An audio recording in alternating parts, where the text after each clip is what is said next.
Good evening बच्चों, सभी को आज की मैथ्स की कक्षा में स्वागत है। तो आज की कक्षा में जो है हम लोग कोएफिशिएंट्स के बारे में पढ़ेंगे। ओके। तो यहाँ पे हमने क्या पढ़ा था? अब तक टर्म्स के बारे में पढ़ा था, है ना।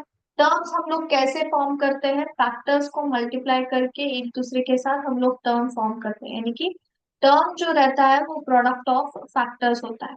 तो उन फैक्टर्स में जो होते हैं ना, उन फैक्टर्स में कांस्टेंट टर्म्स भी होते हैं और वेरिएबल टर्म्स भी होते हैं, यानी कि न्यूमेरिकल नंबर्स भी होते हैं और अल्फाबेट्स जो हम लोग बोलते हैं अलजेब्रिक एक्सप्रेशंस भी हम लोग कंबाइन करते हैं, यानी कि वेरिएबल्स जो है कंबाइन करके हम लोग क्या करते हैं, टर्म को फॉर्मेशन करते हैं।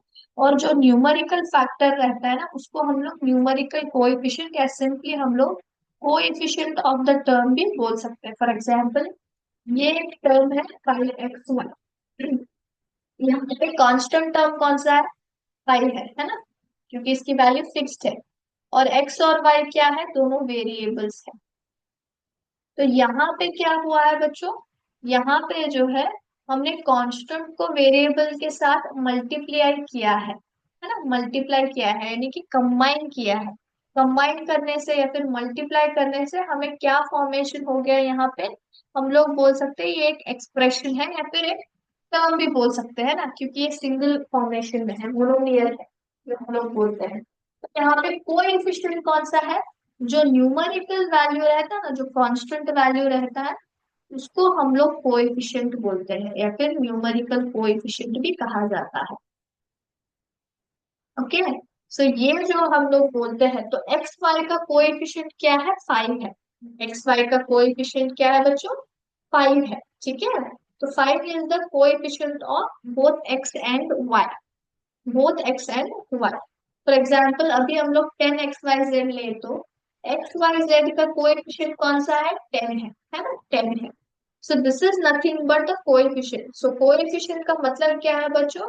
Coefficient is nothing but it is the numerical factor और the simply said as numerical coefficient present in the given expression। ठीक है।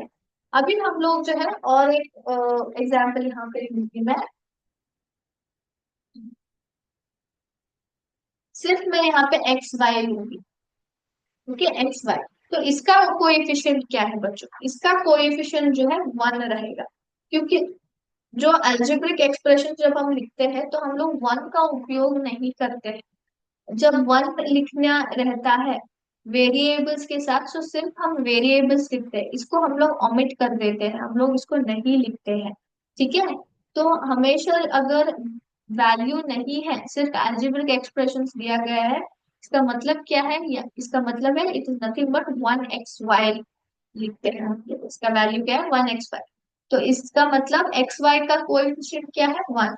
अगर हम लोग मैं लिखूं -xy, इसका कोएफिशिएंट क्या होगा? -1 होगा। ओके, -1। तो सेम इन केस ऑफ 1 और -1, हम लोग यूजुअली जो है उसको उपयोग नहीं करते अलजेब्रिक एक्सप्रेशंस लिखते समय। सिर्फ जो है वेरिएबल्स को लिखते हैं, कांस्टेंट जो रहता है 1, उसको हम लोग उपयोग नहीं करते हैं। ठीक है। ओके। अगर हम लोग एक साथ एक बड़ा लाइक 2 to 3 टर्म्स को कंबाइन करके एक एक्सप्रेशन लिख रहे हैं, जिसमें जो 1 है सिर्फ कांस्टेंट टर्म लिखा गया है, यानी कि वेरिएबल के साथ कंबाइन नहीं किया गया है, तो तब हम लोग उपयोग कर सकते हैं। For example 10xy+1, 5x a+1। तो ऐसे हम लोग उसको उपयोग कर सकते हैं, बट इसके साथ अगर वेरिएबल कंबाइन करें तो सिर्फ x लिखेंगे। ओके। All right. तो इज इट क्लियर? कोएफिशिएंट के बारे में पता चल गया। ये जनरल है, इसलिए तो हम लोग बहुत ही आसानी से यूज करते हैं। जैसे कि यहाँ पे example same that we use 5xy। ठीक है। अगर मैं कोएफिशिएंट ऑफ x बताइए करके पूछूं, कोएफिशिएंट ऑफ x क्या है, तो मैं बोलूंगी 5y। 5y दोनों जो है कोएफिशिएंट ऑफ x है। या फिर मैं y का कोएफिशिएंट पूछूंगी तो आप बोलेंगे 5x, है ना। तो ये इन जनरल फॉर्म में क्या होता है, कोएफिशिएंट को हम लोग अलजेब्रिक टर्म्स के साथ साथ न्यूमेरिकल टर्म्स को भी दोनों में ही मिला के हम लोग बोलते हैं। ठीक है। सो कोएफिशिएंट में भी आइदर अ न्यूमेरिकल फैक्टर और एन अलजेब्रिक फैक्टर। ओके, और it is a product of 2 or more factors.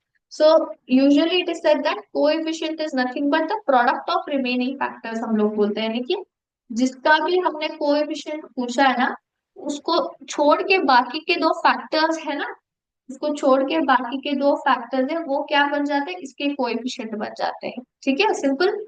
मैंने यहाँ पे y पूछा है, y का कोएफिशिएंट पूछा है, तो y को छोड़ के बाकी के दो फैक्टर्स कौन से हैं, 5x, तो ये दोनों क्या बन जाते हैं, इसके कोएफिशिएंट बन जाते हैं। ठीक है, so coefficient is nothing but the product of the remaining factors, हम लोग बोल सकते हैं। तो इसके ऊपर एक छोटा सा प्रॉब्लम जो है हम लोग सॉल्व करेंगे। ठीक है,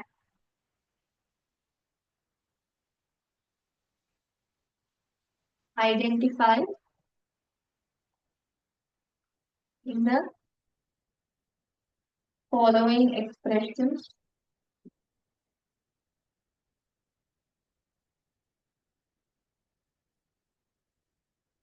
terms which are not constant,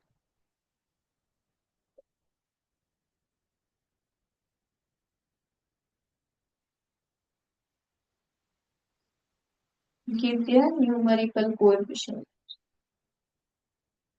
तो यहाँ पे उन्हें स्पेसिफिकली बोल दिया कि न्यूमेरिकल कोएफिशिएंट्स ही देना है। ठीक है,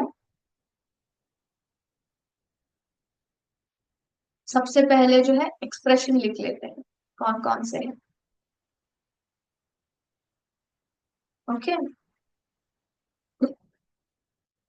हमें क्या करना है, हमें इनमें से क्या करना है, इन दिए गए एक्सप्रेशंस में उनके टर्म्स जो कांस्टेंट ना हो, यानी कि terms which are not constant का मतलब क्या है, मतलब है कि वेरिएबल्स फाइंड आउट करने हैं, उसके न्यूमेरिकल कोएफिशिएंट्स हमें बताने हैं। ठीक है, सबसे पहला एक्सप्रेशन है X Y plus 4, second is 13 - y², third is 13 - y², yes, third is 13 - y plus y², फिर फोर्थ है 4pq² q -3pq² प्लस, तो ये सारे। Terms which are not constant का मतलब क्या है, वेरिएबल्स है, वेरिएबल्स की बात हो रही है, वेरिएबल मैंने लिख लिया, और उसके कोएफिशिएंट जो कि न्यूमेरिकल होने चाहिए, न्यूमेरिकल कोएफिशिएंट भी हम लोग इसको सॉल्व करेंगे। तो सबसे पहला है xy+4, इसमें वेरिएबल कौन से है बच्चों, वेरिएबल है xy, है ना, xy। तो xy, सिर्फ xy दिया गया है, इसका मतलब इसका कोएफिशिएंट जो न्यूमेरिकल कोएफिशिएंट है वो क्या आएगा, अभी जस्ट मैंने डिस्कस किया, 1 आएगा, है ना, क्योंकि हम लोग यूजुअली 1 को लिखते नहीं है, सिर्फ क्या करते हैं, वेरिएबल्स को लिखते हैं ना। 13 - y² है, तो वेरिएबल कौन सा है, -y² है ना, और इसका न्यूमेरिकल कोएफिशिएंट क्या है, -1 आएगा, है ना। ना 13 - y+5y², तो यहाँ पे दो वेरिएबल्स है, कौन कौन से है, सबसे पहला है -5, फिर दूसरा है 5y², है ना, 5y²। तो इसके कोएफिशिएंट क्या है, -y का क्या आएगा, -1 ही आएगा, है ना। 5y² का कोएफिशिएंट, न्यूमेरिकल कोएफिशिएंट क्या है, 5 है, करेक्ट। यहाँ पे देखिए, यहाँ पे कौन कौन से वेरिएबल्स है, 4pq² है, फिर 3pq² है ना। तो इसके न्यूमेरिकल कोएफिशिएंट्स कौन आएगा, इसका आएगा 4, है ना, और इसका आएगा -3, है ना, -3 आएगा। तो इस तरह से आप क्या करते हैं, कोएफिशिएंट्स को फाइंड आउट कर सकते हैं। ठीक है, तो आज की क्लास हम लोग यहीं पे स्टॉप करेंगे बच्चों, नेक्स्ट क्लास में नए टॉपिक के साथ मिलेंगे। थैंक यू बच्चों, जय हिंद, जय विद्या शक्ति।